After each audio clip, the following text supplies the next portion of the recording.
Hello everyone, welcome to my YouTube channel the law code. आज हम लोग discuss करने वाले हैं कानपुर यूनिवर्सिटी का एलएलबी का फर्स्ट सेमेस्टर का पहला पेपर यानी कि कॉन्स्टिट्यूशनल लॉ फर्स्ट संवैधानिक विधि प्रथम।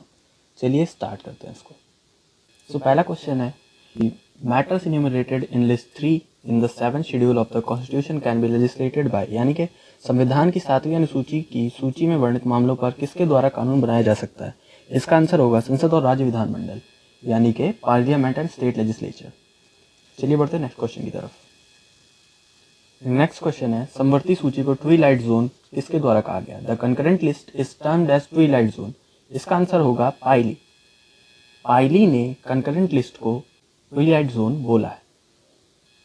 Next question, who administers oath to president of India, यानी कि भारत के राष्ट्रपति को शपथ कौन दिलाता है। इसका आंसर होगा the chief justice of India, यानी कि भारत के मुख्य न्यायाधीश ये भारत के राष्ट्रपति को शपथ दिलाते हैं। Next question, the doctrine of territorial nexus is related to which of the following articles. यहाँ पे विद लिख गया, ये विच है। क्षेत्रीय संबंध का सिद्धांत निम्नलिखित में से किस अनुच्छेद से संबंधित है। इसका आंसर होगा अनुच्छेद 245, यानी कि आर्टिकल 245। चलिए बढ़ते हैं नेक्स्ट क्वेश्चन की तरफ। Who was the first Lok Sabha speaker. प्रथम लोकसभा अध्यक्ष कौन थे। प्रथम लोकसभा अध्यक्ष थे हमारे गणेश वासुदेव मावलंकर। चलिए बढ़ते हैं नेक्स्ट क्वेश्चन की तरफ। नेक्स्ट क्वेश्चन है doctrine of pith and substance was followed by the privy council in which case. सार और तत्व का सिद्धांत का पालन प्रिवी काउंसिल द्वारा किस मामले में किया गया था।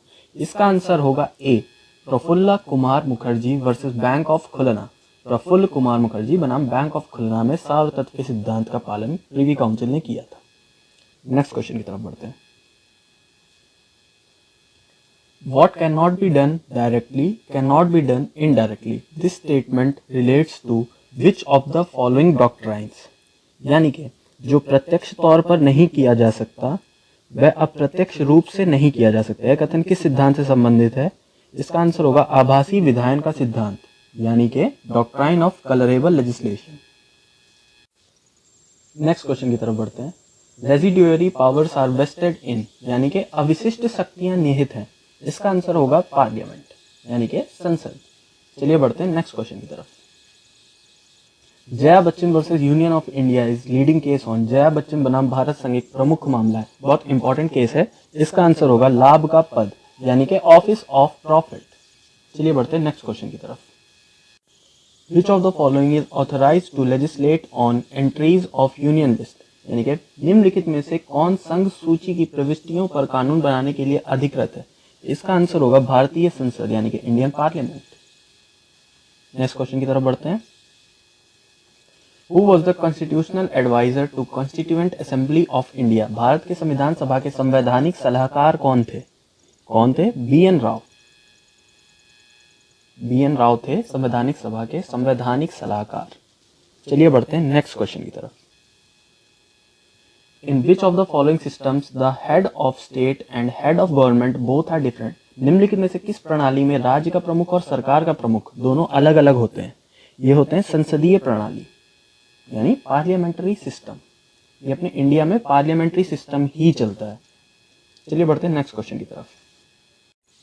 Who said that democracy is experiment in government? यानी कि किसने कहा कि लोकतंत्र सरकार में प्रयोग है। इसका आंसर होगा नन ऑफ द अबव। ये किसने कहा है ये मैं आपको बताता हूं। विलियम राल्फ इंगे, यानी कि INGE, ये इन्होंने बोला, विलियम राल्फ इंगे। चलिए बढ़ते हैं नेक्स्ट क्वेश्चन की तरफ। PA Sangma versus Pranab Mukherjee 2013 case was decided by the supreme court. PA Sangma बनाम प्रणब मुखर्जी 2013 का मामले का फैसला उच्चतम न्यायालय ने कैसे किया था। ये किया था 3:2 के बहुमत से, यानी कि by a majority of 3:2। Next question, which of the following countries have bicameral legislature. निम्नलिखित में से किस देश में द्विसदनीय विधायिका है। इसका आंसर होगा इंडिया एंड यूएसए, यानी कि भारत और USA. Next question, According to Supreme Court decision in SR Bommai versus Union of India, the Constitution of India is।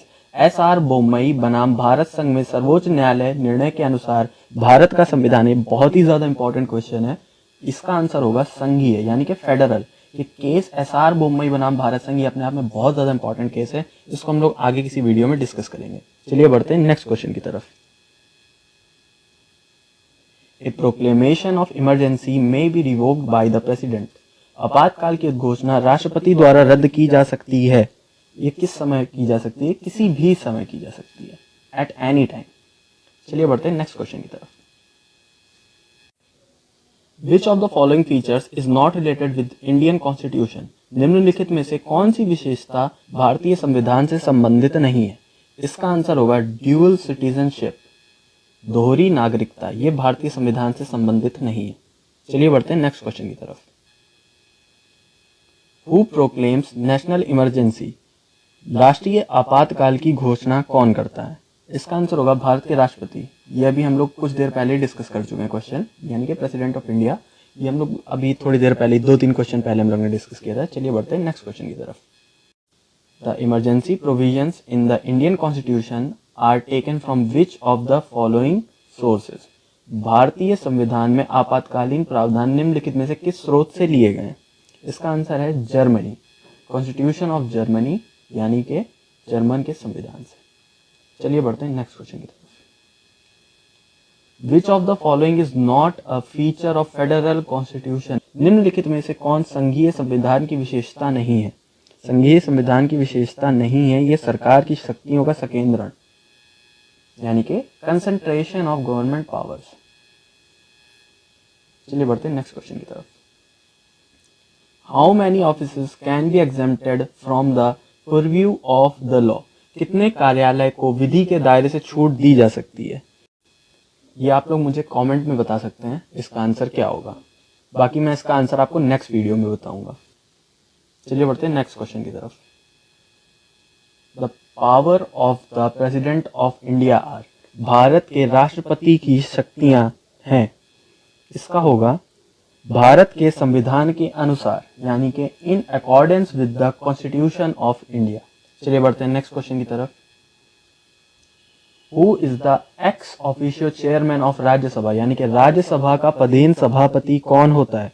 ये होता है भारत का उपराष्ट्रपति, यानी कि वाइस प्रेसिडेंट ऑफ इंडिया। ये राज्यसभा के पदेन सभापति होते हैं। चलिए बढ़ते हैं नेक्स्ट क्वेश्चन की तरफ। आर्टिकल 360 हैज बीन इन्वोक्ड, यानी कि आर्टिकल 360 को लागू किया गया है। कभी भी नहीं लागू किया गया इस आर्टिकल को। ये थे हमारे आज के क्वेश्चन। इसका पार्ट 2 देखने के लिए आप लोग कमेंट कर सकते हैं। Thanks for watching. If you like this video, don't forget to give this video a thumbs up, do share and subscribe and press the notification bell on.